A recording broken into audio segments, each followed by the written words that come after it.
बघूया 100% बातम्या। लोकसभा निवडणुकीचं वेळापत्रक जाहीर झाल्यानंतर राजकीय पक्षांमध्ये जागा वाटपाच्या चर्चेच्या अनेक फेऱ्या सुरू होत्या। अखेर चर्चेच्या अनेक फेऱ्यांच्या नंतर जागा वाटपाचं चित्र समोर आलं। महायुती जागा वाटपात भाजप मोठा भाऊ ठरलाय।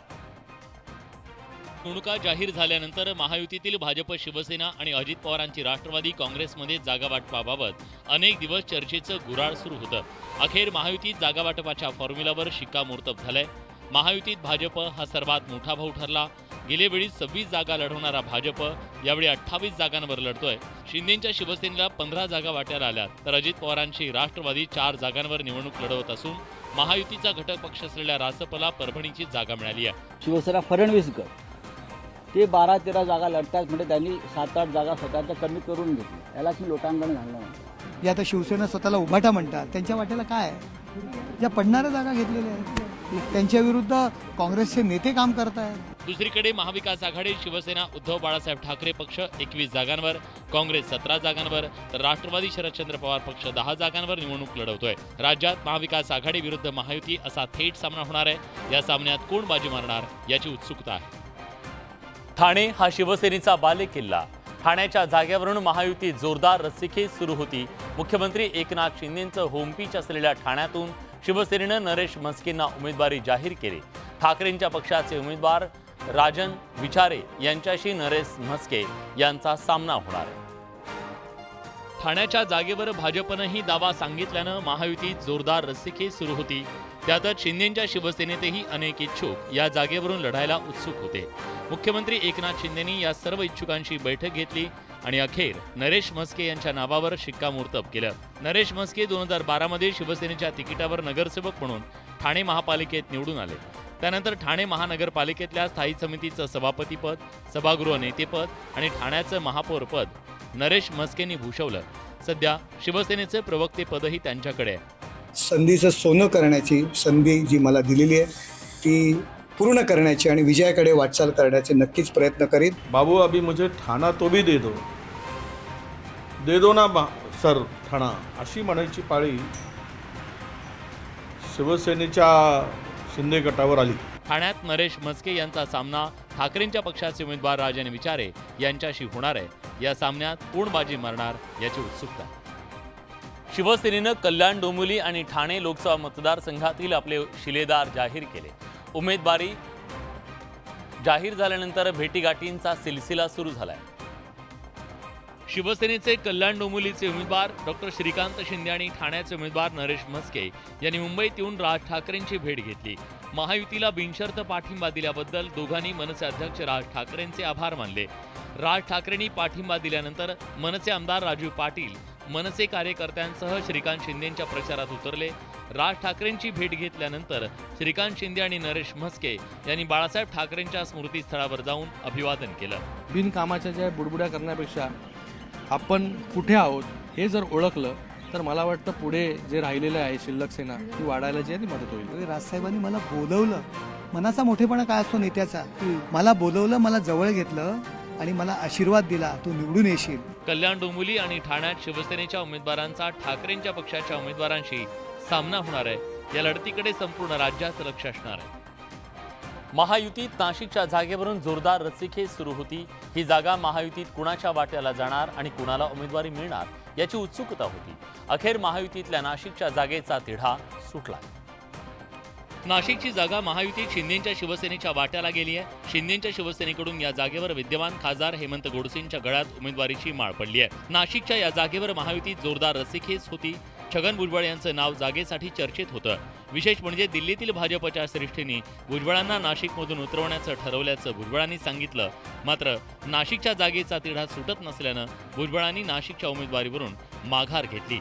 अखेर ही जागा शिवसेनेच्या वाट्याला गेली असून हेमंत गोडसेंना शिवसेनेनं उमेदवारी जाहीर केली आहे। जी काही जबाबदारी आपल्यावरती या ठिकाणी दिलेली आहे, जो काही विश्वास या ठिकाणी टाकला, तर निश्चित आपण तो सार्थ करण्यासाठी निश्चित प्रयत्नांची पराकाष्ठा करू।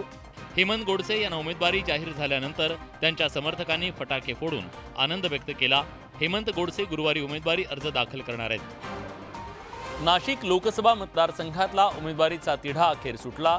मात्र विद्यमान खासदार हेमंत गोडसेंची उमेदवारी जाहीर करायला वेळ का लागला हा प्रश्न निर्माण झाला.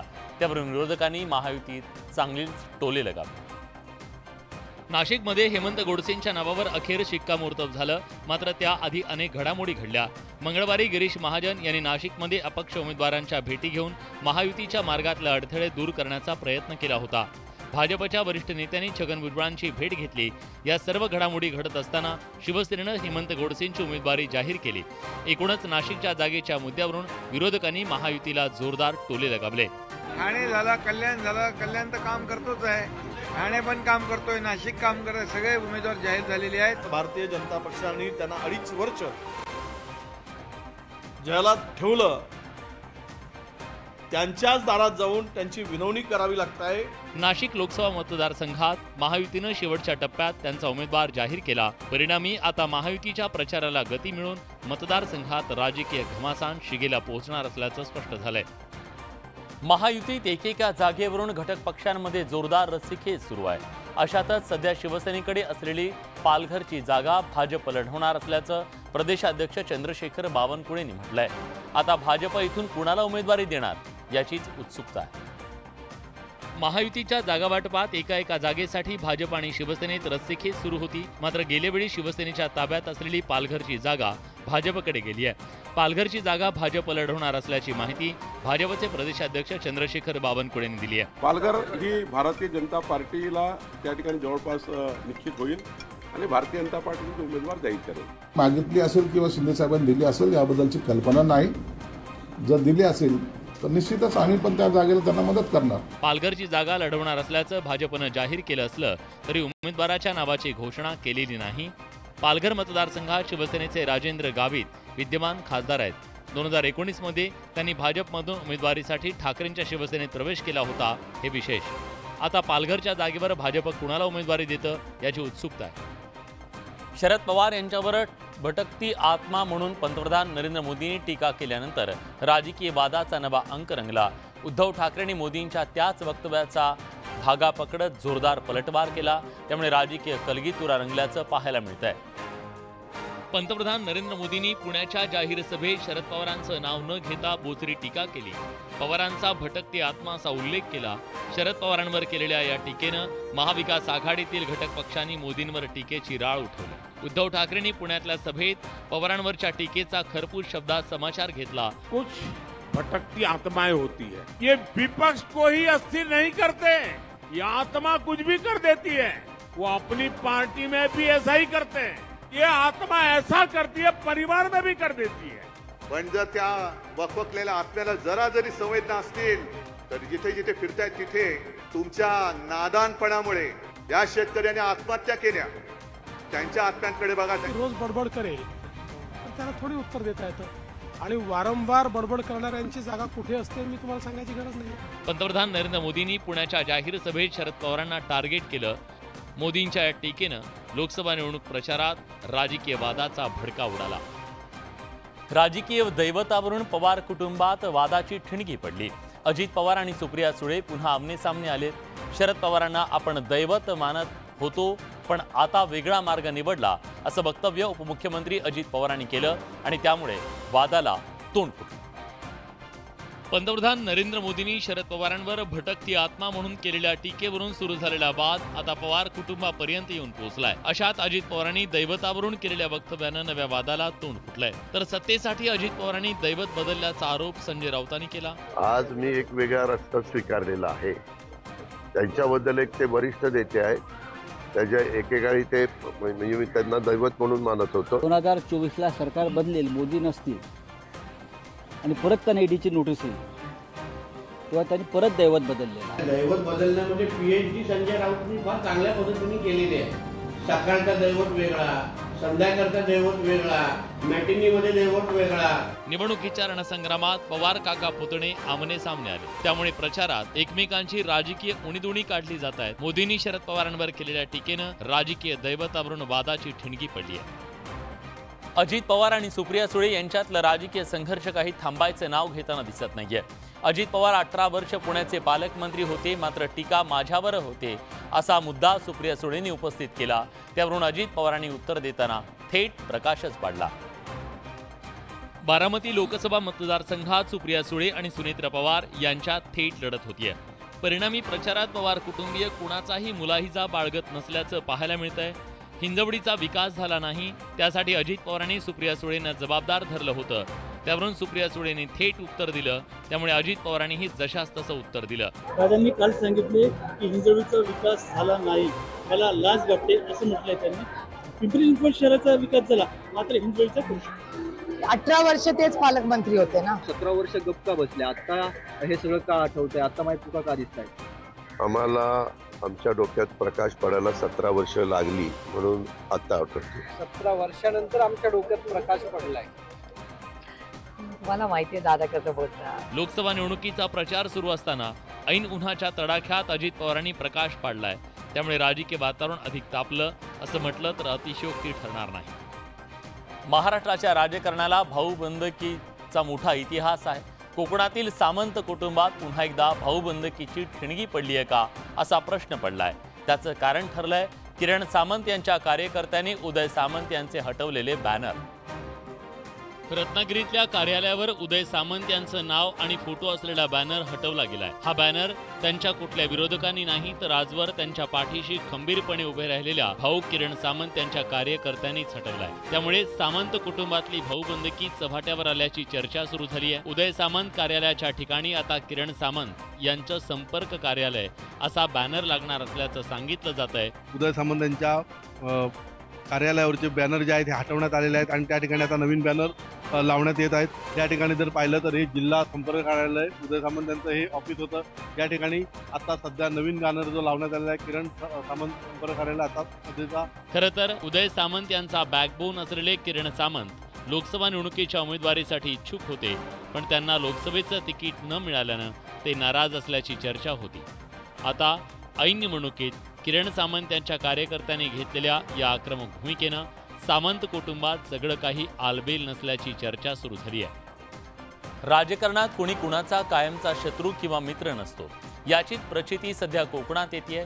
कट्टर विरोधक असलेले सूर्यकांत दळवी आणि रामदास कदम हे मतभेद विसरून एकत्र आले। रामदास कदम आणि सूर्यकांत दळवी एकेकाळचे शिवसेनेतले सहकारी, मात्र 2014च्या निवडणुकीत पराभूत झाल्यानंतर दोन्ही नेत्यांमध्ये वितुष्ट आलं। त्यानंतर दोन्ही नेत्यांनी एकमेकांवर पलटवार केले। माजी आमदार सूर्यकांत दळवी यांनी भाजपचा घरोबा केला। त्यानंतर दोन्ही नेत्यांमध्ये आरोप प्रत्यारोपांच्या फैरी सुरू होत्या। मात्र बदललेल्या राजकीय परिस्थितीमुळे दोन्ही नेते महायुतीचे उमेदवार सुनील तटकरेंचा एकत्रितपणे प्रचार करतायत। 10 वर्षांनंतर दोन्ही नेत्यांनी एकमेकांची गळाभेट घेतली। पण आमचं नातं अतिशय जिव्हाळचं आहे, अतूट आहे। हा जिव्हाळा आम्ही एकमेकांना कौटुंबिक नातं आमचं। 100 जर का चेंडू टाकले तर एकच मी चेंडू टाकला तर लगेच तुम्ही पिसाळता, मी मात्र पिसाळत नाही, मी शांत बसतो। राजकारणात कधीच कुणी कुणाचा कायमचा मित्र किंवा शत्रू नसतो, याची प्रचिती या निमित्तानं कोकणात आली। धाराशिव लोकसभा मतदारसंघात विद्यमान खासदार आणि पालकमंत्री यांच्यात जोरदार जुंपली आहे। मी निष्क्रिय खासदार आहे तर मग मोदींना सभा का घ्यावी लागली असा सवाल ओमराजे निंबाळकरांनी केलाय। त्याला तानाजी सावंतांनी जोरदार उत्तर दिलंय। धाराशिवमधून शिवसेना उबाठा गटाचे उमेदवार ओमराजे निंबाळकर निवडणूक रिंगणात उतरलेत। यावेळी त्यांनी पंतप्रधान मोदींनी केलेल्या आरोपांना उत्तर दिलं। 40 वर्ष पाटबंधारे खातं तुमच्या पद्मसिंह पाटलांकडे होतं, तेव्हा पाणी कसं आलं नाही ते त्यांना विचारा असं प्रत्युत्तर त्यांनी दिलं। तसंच सावंतांनी केलेल्या भंगार विक्या या टीकेला त्यांनी जोरदार प्रत्युत्तर दिलं। आपल्या माध्यमातून सांगतो, हा भंगार विके आजही भंगार, आज त्याच्या नावानं सुद्धा माझ्यात काही लोक आहेत की त्यांना भंगार विकलेले पैसे घेतले, त्यांना भंगार अजून दिलं नाही, राहिलेलं भंगार तसंच पडलेलं आहे। संस्था तुम्हाला घेण्यासाठी तुमची कुत्तरओढ लागली होती का नव्हती? वस्तुस्थिती आहे का नाही? त्यांनी सांगितलं ना भाषणात की एकनाथ शिंदेकडे हा विषय नेला, म्हणजे सीएमला इंटरव्ह्यू करावं लागलं यांना कारखाना घेण्यासाठी, आणि इतका यांनी प्रतिष्ठा केली का केली? काय पैसे मिळणार असतील म्हणूनच केली ना, मग त्याला भंगार म्हणता का तुम्ही? धाराशिवमध्ये ठाकरेंच्या पक्षाचे ओमराजे निंबाळकर आणि राष्ट्रवादीच्या अर्चना पाटील यांच्यात लढत आहे। मात्र ही निवडणूक ओमराजे निंबाळकर आणि तानाजी सावंतांमधल्या आरोप प्रत्यारोपांनी गाजतीये। राज्यात लोकसभा निवडणुकीसाठी प्रचाराचं रण तापलंय। सर्वच राजकीय पक्षाचे नेते आणि कार्यकर्ते हिरिरीनं उमेदवारांचा प्रचार करत आहेत। मात्र अशात पक्षाचं काम न केल्याबद्दल काँग्रेस विदर्भातील पदाधिकाऱ्यांना कारणे दाखवा नोटीस बजावत आहे। विजय वडेट्टीवार यांची कन्या शिवानी वडेट्टीवार यांना काँग्रेस पक्षाचं काम न केल्याबद्दल पक्षानं कारणे दाखवा नोटीस बजावली आहे। शिवानी यांच्यासोबत युवक काँग्रेसच्या 49 पदाधिकाऱ्यांना युवक काँग्रेसकडून नोटीस बजावण्यात आली आहे। शिवानी वडेट्टीवार या चंद्रपूरमध्ये निवडणूक लढण्यास उत्सुक होत्या, मात्र काँग्रेसनं प्रतिभा धानोरकर यांना उमेदवारी दिली। दरम्यान या नोटीसीला शिवानी उत्तर देतील असं विजय वडेट्टीवार यांनी म्हटलंय। ठीक आहे, त्या नोटीसचं उत्तर ती देईल। पक्ष पातळीवर काही गोष्टी होत असतात आणि सर्वच काही मनासारखं होतं असं आपण विचार करू शकत नाही। काही गोष्टी मनाविरुद्ध सुद्धा घडवणारे लोक असतात। आता शिवानी वडेट्टीवार या नोटीसीला काय उत्तर देतात याची उत्सुकता आहे। काँग्रेसला राज्यात बलाढ्य महायुतीशी सामना करावा लागणार आहे। अशात सर्व नेत्यांनी अविरत कष्ट घेण्याची आवश्यकता आहे, अन्यथा काँग्रेसला निवडणुकीत फटका बसण्याची शक्यता आहे। छत्रपती संभाजीनगरात शिवसेना विरुद्ध शिवसेना अशी लढत होतीये। चंद्रकांत खैरे आणि संदीपान भुमरे यांचा सामना आहे। ही निवडणूक आरोप प्रत्यारोपांच्या फैरीने गाजतीये। गंगापूर तालुक्यातील जामगाव इथं महायुतीचे उमेदवार संदीपान भुमरेंची सभा आयोजित करण्यात आली होती। या सभेत एक मद्यपान केलेली व्यक्ती साहेब मला तुमचा सत्कार करायचा आहे असं म्हणत होती। त्यावर भुमरे यांनी आपल्या रांगड्या शैलीत उत्तर दिलं। शांत राह, तो आमचंच गिऱ्हाईक आहे म्हणून असं बोलू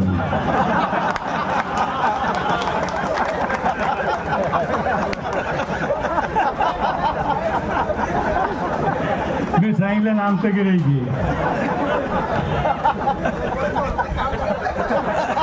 सत्कार घेऊ आपण। आमचं खरं आहे ते सांगाल काय हरकत नाही, आमची गिऱ्हाईक बरीची। भुमरे यांची उमेदवारी जाहीर झाल्यापासून विरोधकांकडून त्यांच्यावर आरोपांच्या फैरी सुरू आहेत। अशात भुमरे यांच्या सभेतील वक्तव्यानं चर्चा सुरू झाल्यात। या सगळ्या बातम्यांसोबत बुलेटिनमध्ये आपण एक छोटासा ब्रेक घेतोय। कुठे जाऊ नका, पहा फक्त न्यूज 18 लोकमत। ब्रेकनंतर तुमचं पुन्हा एकदा स्वागत। राज्यात मोठ्या उत्साहात महाराष्ट्र दिन साजरा होतोय। या निमित्तानं संयुक्त महाराष्ट्राच्या लढ्यात आपल्या प्राणांची आहुती देणाऱ्या हुतात्म्यांना राजकीय नेत्यांनी अभिवादन केलं। महाराष्ट्र दिनाच्या निमित्तानं राज्यात ठिकठिकाणी ध्वजारोहण करण्यात आलं। शिवसेना उद्धव बाळासाहेब ठाकरे पक्षाचे प्रमुख उद्धव ठाकरे यांनी महाराष्ट्र दिनानिमित्तानं हुतात्मा स्मारकावर जाऊन पुष्पचक्र अर्पण करून अभिवादन केलं। यावेळी ठाकरेंच्या पक्षाचे अनेक नेते आणि कार्यकर्ते मोठ्या संख्येने उपस्थित होते। मुख्यमंत्री एकनाथ शिंदेंनी महाराष्ट्र दिनाच्या निमित्तानं हुतात्मा स्मारकाला अभिवादन केलं। यावेळी त्यांनी राज्यातील सर्व नागरिकांना महाराष्ट्र दिनाच्या शुभेच्छा दिल्या। मनसे अध्यक्ष राज ठाकरेंनी हुतात्मा स्मारकावर जाऊन हुतात्म्यांना अभिवादन केलं। राज्यात महाराष्ट्र दिनाचा उत्साह पाहायला मिळतोय। राज्याचे राज्यपाल रमेश बैस यांनी दादरच्या छत्रपती शिवाजी पार्क मैदानात ध्वजारोहण केलं। यावेळी मुख्यमंत्री एकनाथ शिंदे उपस्थित होते, तर उपमुख्यमंत्री देवेंद्र फडणवीसांनी नागपुरात, अजित पवारांनी पुण्यात ध्वजारोहण करत नागरिकांना महाराष्ट्र दिनाच्या शुभेच्छा दिल्या। या सगळ्या बातम्यांसोबत बुलेटिनमध्ये आपण इथेच थांबतोय। ताज्या घडामोडींसाठी बघत रहा न्यूज 18 लोकमत।